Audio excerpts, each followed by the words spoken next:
রব্বিল আলামিন। আসসালাতু ওয়াসসালামু আলা রাসূলিহিল আমিন ওয়া আলা আলিহি ওয়া আসহাবিহি আজমাইন।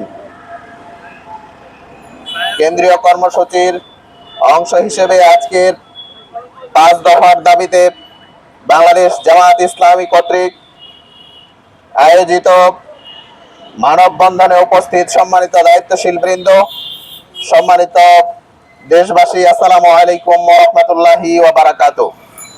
আমরা আল্লাহ রাব্বুল আলামিনের দরবারে শুকরিয়া আদায় করছি যে মহান রাব্বুল আলামিনের দরবারে আমরা আজকে সুস্থতার সাথে আজকের এই মানববন্ধনে উপস্থিত হয়েছি। সে রাব্বুল আলামিনের দরবারে শুকরিয়া আদায় করছি, আলহামদুলিল্লাহ।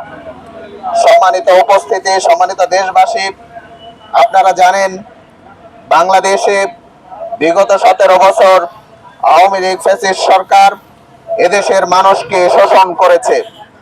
এদেশের সকল পর্যায়ের মানুষের উপরে যে পরিমাণ অত্যাচার এবং নির্যাতন চালানো হয়েছে, বিশেষ করে বাংলাদেশ জামায়াত ইসলামীর কেন্দ্রীয় নেতৃবৃন্দ থেকে শুরু করে একেবারে ইউনিট পর্যন্ত সকল স্তরের দায়িত্বশীল উপরে নির্যাতন চালানো হয়েছে।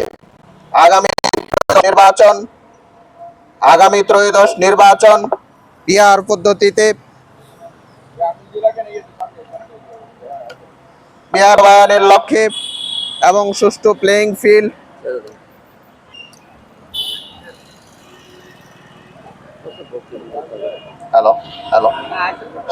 সুষ্ঠু প্লেইং ফিল্ড পরিবেশ রক্ষার জন্য